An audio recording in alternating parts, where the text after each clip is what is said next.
wabarakatuh. Alhamdulillahirabbil alamin wa bihi nasta'inu ala umuri dunya waddin. Wassalatu wassalamu ala asyrofil anbiya wal mursalin sayyidina Muhammadin wa ala alihi washabihi ajmain, amma ba'du.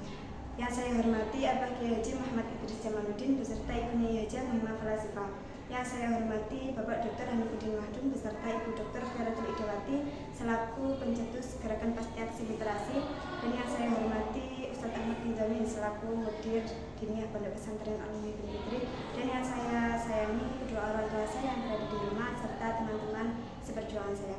Di sini saya Eva Muhammadiyah akan menerangkan singkat tentang halal haram terkait makanan yang terdapat dalam Quran surat Al-Maidah ayat 1 sampai 4. Yang pertama di sini saya akan menjelaskan tentang makna global.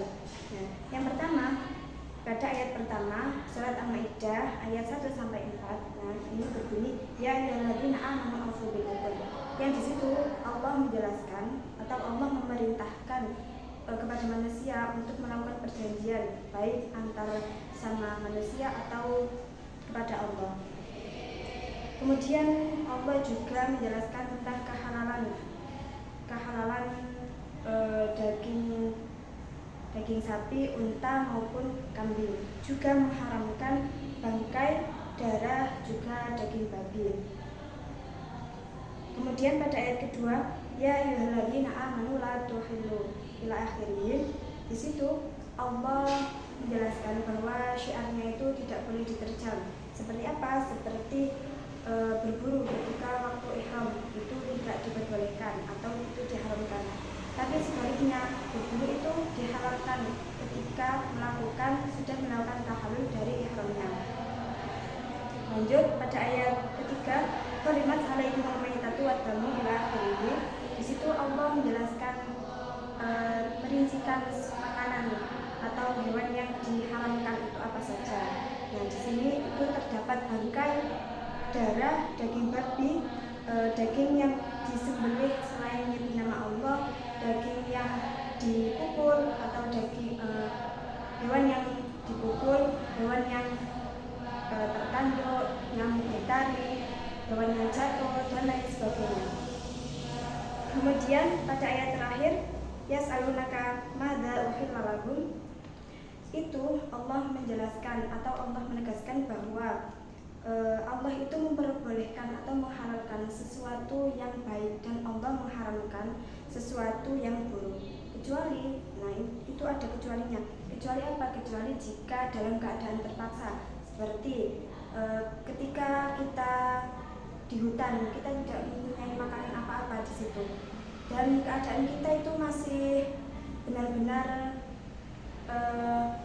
jika tidak makan, seperti tidak makan bangkai, nah itu kondisi kita akan mengalami mati. Nah itu diperbolehkan makan bangkai tersebut karena terpaksa.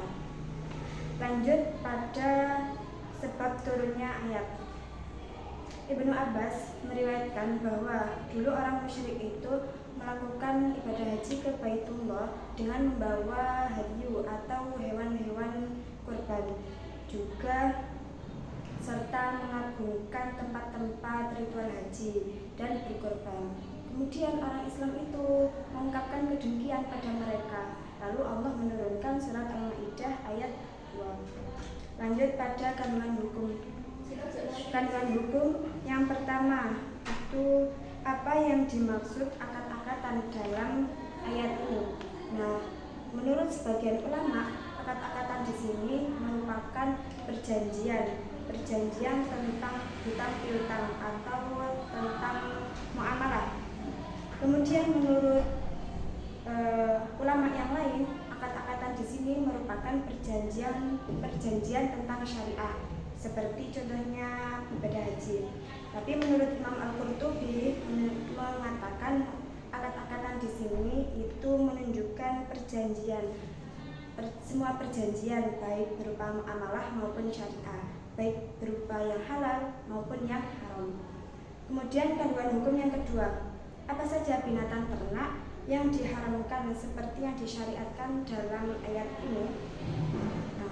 Nah, Allah merincikan Apa sajakah hewan tersebut? Nah, salah satunya itu ada darah, kemudian bangkai, terus babi, hewan yang disembelih untuk berhala atau hewan yang disembelih selain nama Allah, kemudian hewan yang dipukul, hewan yang bertaring, hewan yang jatuh, dan lain-lainnya. Kecuali apa? Ketika hewan tersebut didapati seseorang yang dimana hewan tersebut masih hidup kemudian disembelih oleh orang tersebut dengan syariat Islam, itu dihalalkan. Kemudian kaidah hukum yang ketiga, bagaimana cara penyembelihan menurut syarak? Nah, menurut Imam Malik penyembelihannya itu tidak sah kecuali leher dan nadi. Tapi menurut Imam Syafi'i itu hanya kerongkongan saja, tidak perlu 2 urat. Menurut Imam Hanafi itu kerongkongan dan salah satu urat leher. Itu tadi tentang penyembelihan atau cara penyembelihan. Kemudian kaidah hukum yang terakhir yaitu bagaimana hukum makan binatang yang diburu oleh binatang lain. Nah, di sini menurut surat Al-Maidah ayat 4 itu menunjukkan bahwa diperbolehkan memakan hewan buruan tersebut dengan syarat hewan buruan itu terlatih. Nah, juga menurut ahli fikih diperbolehkan berburu dengan anjing itu dengan syarat yang pertama itu anjingnya terlatih, kemudian yang kedua tidak boleh makan sedikit pun hewan yang diburu. Kemudian yang ketiga, jika melepaskan itu harus membaca basmalah. Dan yang keempat, pemburu itu merupakan orang muslim. Kemudian yang kelima atau yang terakhir, anjingnya itu anjing yang berwarna hitam. Nah, itu tadi singkatnya penjelasan tentang halal haram terkait makanan. Sekian yang bisa saya sampaikan, kurang lebihnya mohon maaf, semoga bermanfaat. Wassalamualaikum warahmatullahi wabarakatuh.